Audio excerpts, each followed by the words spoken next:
जय माता दी। आज हम आपको नवरात्र की सबसे प्राचीन विधि को इस वीडियो में बताने वाले हैं। प्राचीन समय की बात है। शिष्य जन्मेजय अपने गुरु व्यास जी से पूछते हैं कि नवरात्र आने पर और विशेष करके शारदीय नवरात्र में क्या करना चाहिए, उसका विधान आप मुझे भली भांति बताएं। और हे गुरुजी, उस पूजन का क्या फल है और उसमें किस विधि का पालन करना चाहिए, कृपया विस्तार के साथ मुझे यह सब बताइए। तब शिष्य की बात को मानकर उनके गुरु ऋषि व्यास बोले, हे राजन, अब मैं पवित्र नवरात्र के विषय में तुम्हारे द्वारा प्रश्न करने पर विस्तार से बता रहा हूँ। ध्यान से सुनिए। शरत काल के नवरात्र में विशेष करके यह व्रत करना चाहिए। उसी प्रकार प्रेम पूर्वक बसंत ऋतु के नवरात्र में भी इस व्रत को करें। ये दोनों ऋतुएं सब प्राणियों के लिए यम की मार को भी काटने वाली बताई गई है। शरत तथा वसंत नामक ये दोनों ऋतुएं संसार में प्राणियों के लिए दुर्गम हैं। अतएव आत्म कल्याण के इच्छुक व्यक्ति को बड़े यत्न के साथ यह नवरात्र व्रत करना चाहिए। ये वसंत तथा शरत दोनों ही ऋतुएं बड़ी भयानक हैं और मनुष्यों के लिए रोग उत्पन्न करने वाली हैं। ये सबका विनाश कर देने वाली हैं। अतएव हे राजन, बुद्धिमान लोगों को शुभ क्षेत्र तथा अश्विन मास में भक्ति पूर्वक चंडिका देवी का पूजन करना चाहिए। अमावस्या आने पर व्रत की सभी शुभ सामग्री एकत्रित कर ले और उस दिन एक भुक्त यानी एक समय भोजन करके हविष्य ग्रहण करे, यानी देवी को चढ़ाया हुआ प्रसाद ही ग्रहण करे। किसी समतल तथा पवित्र स्थान में 16 हाथ लंबे चौड़े स्तंभ तथा ध्वजाओं से सुसज्जित मंडप का निर्माण करना चाहिए। उसको सफ़ेद मिट्टी और गोबर से लिपवा दे। तत्पश्चात उस मंडप के बीच में सुंदर चौरस और स्तर वेदी बनाए। वह वेदी 4 हाथ लंबी चौड़ी और हाथ भर ऊंची होनी चाहिए। पीठ के लिए उत्तम स्थान का निर्माण करें तथा विविध रंगों के तोरण लटकाए और ऊपर चांदनी लगा दे। रात्रि में देवी का तत्व जानने वाले सदाचारी, संयमी और वेद वेदांग के पारंगत विद्वान ब्राह्मणों को आमंत्रित करके प्रतिपदा के दिन प्रातःकाल नदी, तालाब, बावड़ी, कुआं अथवा घर पर ही विधिवत स्नान करें। प्रातःकाल के समय नित्य क्रम करके ब्राह्मणों का वरण कर उन्हें मधुपर्क तथा अर्घ्यपाद आदि का अर्पण करें। अपनी शक्ति के अनुसार उन्हें वस्त्र, अलंकार आदि प्रदान करें। धन रहते हुए इस कार्य में कंजूसाई न करें। संतुष्ट ब्राह्मणों के द्वारा किया हुआ कर्म सम्यक प्रकाश से परिपूर्ण होता है। देवी का पाठ करने के लिए 9, 5, 3 अथवा 1 ब्राह्मण बताए गए हैं। देवी भागवत का पारायण करने के कार्य में किसी शांत ब्राह्मण का वरण करे और वैदिक मंत्रों से स्वस्ति वाचन कराए। वेदी पर रेशमी वस्त्र से आच्छादित सिंहासन स्थापित करे। उसके ऊपर 4 भुजाओं तथा उनमें आयुधों से युक्त देवी की प्रतिमा स्थापित करे। भगवती की प्रतिमा रत्नमय आभूषणों से युक्त, मोतियों के हार से अलंकृत, दिव्य वस्त्रों से सुसज्जित, शुभ लक्षण संपन्न और सौम्य आकृति की हो। वे कल्याणमयी भगवती शंख चक्र गदा पद्म धारण किए हुए हो और सिंह पर सवार हो, अथवा 18 भुजाओं से सुशोभित सनातनी देवी को प्रतिष्ठित करे। भगवती की प्रतिमा के अभाव में नरवाण मंत्र युक्त यंत्र को पीठ पर स्थापित करे और पीठ पूजा के लिए पास में कलश भी स्थापित कर ले। वह कलश 5 पल्लव युक्त यानी 5 पेड़ों के पत्तों से युक्त, वैदिक मंत्रों से भली भांति संस्कृत मंत्रों से युक्त, उत्तम तीर्थ के जल से पूर्ण भरा हुआ और सुवर्ण तथा पंच रत्नमय होना चाहिए। पास में पूजा की सब सामग्रियां रखकर उत्सव के निमित्त गीत तथा वादों की ध्वनि भी करानी चाहिए। हस्त नक्षत्र युक्त नंदा प्रतिपदा तिथि में पूजन श्रेष्ठ माना जाता है।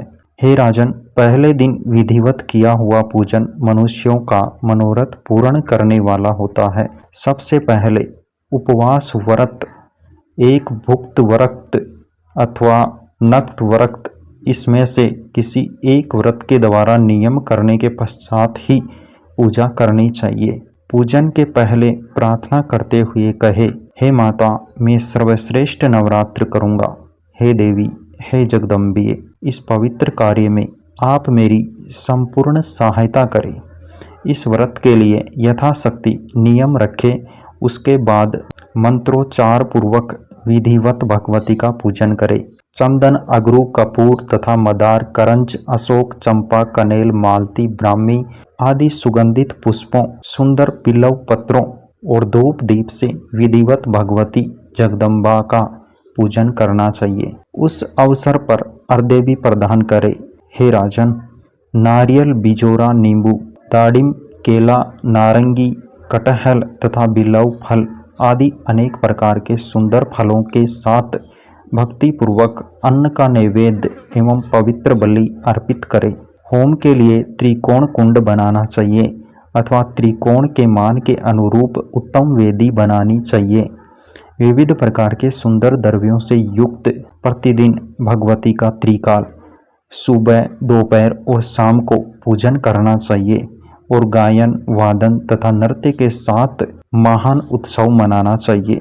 व्रती यानी व्रत करने वाला नित्य भूमि पर सोए और वस्त्र, आभूषण तथा अमृत के संदृश, दिव्य भोजन आदि से कुमारी कन्याओं का पूजन करे।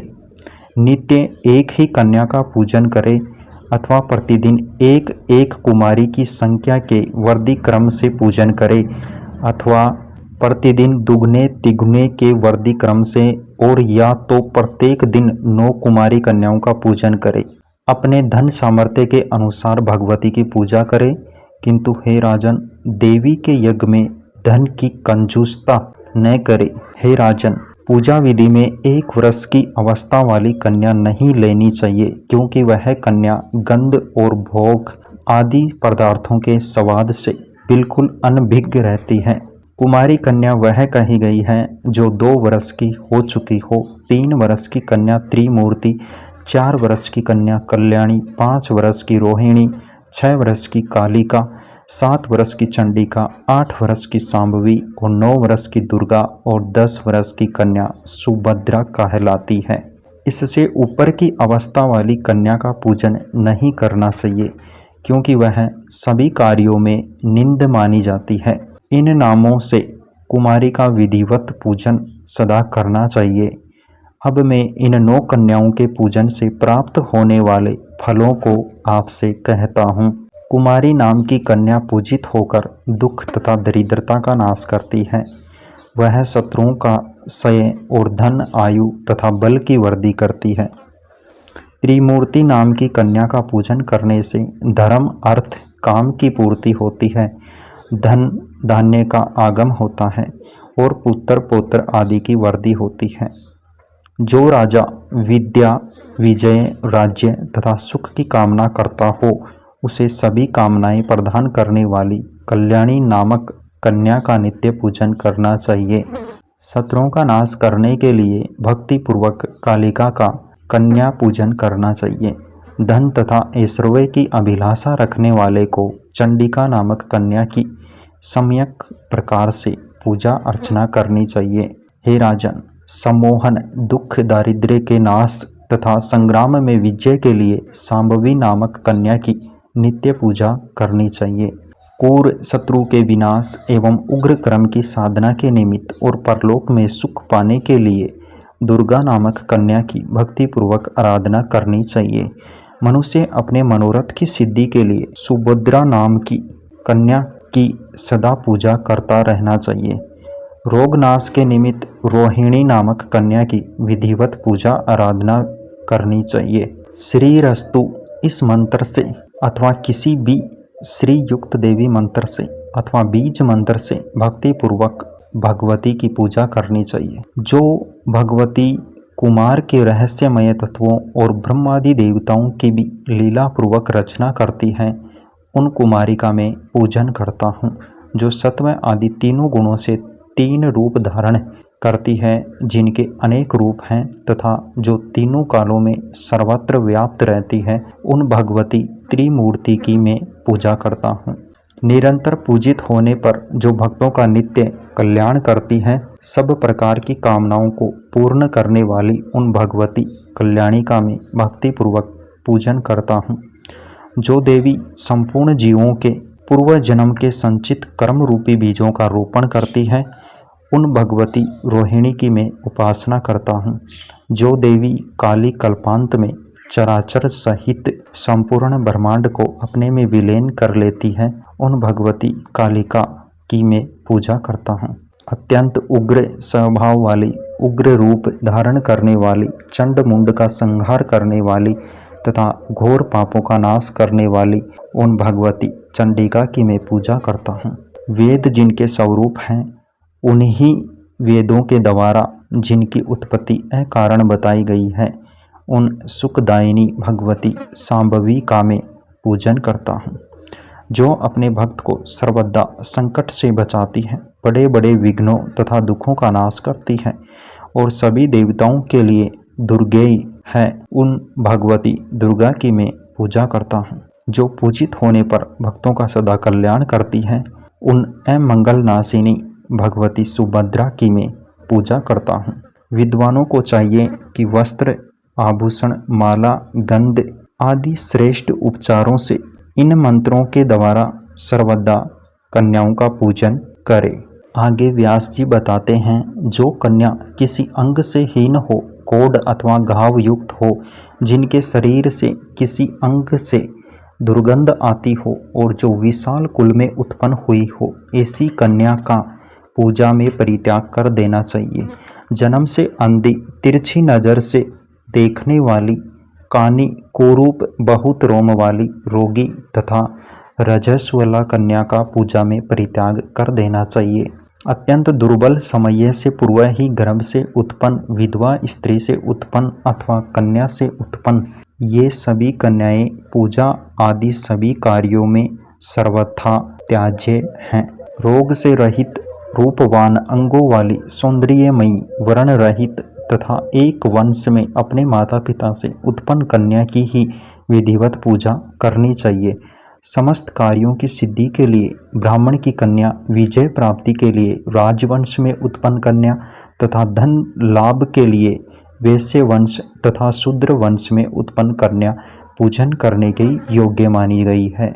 ब्राह्मणों को ब्राह्मण वर्ण में उत्पन्न कन्या की, क्षत्रियों को भी ब्राह्मण वर्ण में उत्पन्न कन्या की, वैश्यों को ब्राह्मण, क्षत्रिय, वैश्य तीनों वर्णों में उत्पन्न कन्या की तथा शूद्र को चारों वर्णों में उत्पन्न कन्या की पूजा करनी चाहिए। शिल्प कर्म में लगे हुए मनुष्य को यथा योग्य अपने अपने वंश में उत्पन्न कन्याओं की पूजा करनी चाहिए। नवरात्र विधि से भक्तिपूर्वक निरंतर कन्याओं की पूजा की जानी चाहिए। यदि कोई व्यक्ति नवरात्र पर्यंत प्रतिदिन पूजा करने में असमर्थ है, तो उसे अष्टमी तिथि को विशेष रूप से अवश्य पूजन करना चाहिए। प्राचीन काल में दक्ष के यज्ञ का विध्वंस करने वाली महाभयानक भगवती भद्रकाली करोड़ों योगिनियों सहित अष्टमी तिथि को ही प्रकट हुई थी। अतः अष्टमी को विशेष विधान से सदा भगवती की पूजा करनी चाहिए। उस दिन विविध प्रकार के उपहारों, गंधमाला, चंदन के अनुलेप, पायस, दूध आदि के द्वारा हवन, ब्राह्मण भोजन तथा फल पुष्पादि उपहारों से भगवती को प्रसन्न करना चाहिए। हे राजन, पूरे नवरात्र भर उपवास करने में असमर्थ लोगों के लिए 3 दिन का उपवास भी यथोक्त फल प्रदान करने वाला बताया गया है। भक्ति भाव से केवल सप्तमी, अष्टमी और नवमी इन 3 रात्रियों में देवी की पूजा करने से सभी फल का सुलभ हो जाता है। पूजन, हवन, कुमारी पूजन तथा ब्राह्मण भोजन इनको संपन्न करने से वह नवरात्र व्रत पूर्ण हो जाता है, ऐसा कहा गया है। इस पृथ्वी लोक में जितने भी प्रकार के व्रत एवं दान हैं, वे इस नवरात्र व्रत के तुल्य नहीं हैं, क्योंकि यह व्रत सदा धन धान्य प्रदान करने वाला, सुख तथा संतान की वृद्धि करने वाला, आयु तथा आरोग्य प्रदान करने वाला और सर्वग तथा मोक्ष को देने वाला है। अतएव विद्या, धन अथवा पुत्र इनमें से मनुष्य किसी की भी कामना करता हो, इसे इस सौभाग्यदायक तथा कल्याणकारी व्रत का विधि पूर्वक अनुष्ठान करना चाहिए। इस व्रत का अनुष्ठान करने से विद्या चाहने वाला मनुष्य समस्त विद्या प्राप्त कर लेता है और अपने राज्य से वंचित राजा फिर से अपने राज्य को प्राप्त कर लेता है। पूर्व जन्म में जिन लोगों द्वारा यह उत्तम व्रत नहीं किया गया है वे इस जन्म में रोगग्रस्त, दरिद्र और संतान रहित होते हैं। जो स्त्री वंध्या यानी बांझड़ी, विधवा अथवा धनहीन है उसके विषय में यह अनुमान कर लेना चाहिए कि उसने अवश्य ही पूर्व जन्म में यह व्रत नहीं किया था। इस पृथ्वी लोक में जिस प्राणी ने उक्त नवरात्र व्रत का अनुष्ठान नहीं किया वह इस लोक में वैभव प्राप्त करके सर्वग में आनंद कैसे प्राप्त कर सकता है। जिसने लाल चंदन मिश्रित कोमल बिल्व पत्रों से भवानी जगदम्बा की पूजा की है वह इस पृथ्वी पर राजा होता है। जिस मनुष्य ने दुख अथवा संताप का नाश करने वाली, सिद्धियां देने वाली, जगत में सर्वश्रेष्ठ, शाश्वत तथा कल्याण स्वरूपिणी भगवती की उपासना नहीं की वह इस पृथ्वी तल पर सदा ही अनेक प्रकार के कष्टों से ग्रस्त, दरिद्र तथा शत्रुओं से पीड़ित रहता है। विष्णु, इंद्र, शिव, ब्रह्मा, अग्नि, कुबेर, वरुण तथा सूर्य समस्त कामनाओं से परिपूर्ण होकर हर्ष के साथ जिन भगवती का ध्यान करते हैं उन देवी चंडिका का ध्यान मनुष्य क्यों नहीं करते। देवगण इनके स्वाहा नाम मंत्र के प्रभाव से तथा पितृगण सवदा नाम मंत्र के प्रभाव से प्राप्त होते हैं। इसलिए महान मुनिजन प्रसन्नतापूर्वक सभी यज्ञों तथा श्राद्ध कार्यों में मंत्रों के साथ अंत में स्वाहा अथवा सवदा नामों का उच्चारण करते हैं। जिनकी इच्छा से ब्रह्मा इस विश्व का सर्जन करते हैं, भगवान विष्णु अनेक विध अवतार लेते हैं और शंकर जी जगत को भस्म शांत करते हैं, उन कल्याणकारिणी भगवती को मनुष्य क्यों नहीं भजता। प्रिय श्रोताओं, आपने संपूर्ण नवरात्र की इस प्राचीन विधि को अच्छे से समझ लिया होगा, जान लिया होगा। अगर कोई बात इसमें छूट गई हो या आपको समझ में नहीं आ रही हो तो आप कमेंट में हमें लिखकर यह बता सकते हैं कि यह बात मेरे समझ में नहीं आई। मैं फिर से अगले वीडियो में उसको पूरी तरीके से समझाने की कोशिश करूँगा। जय माता दी।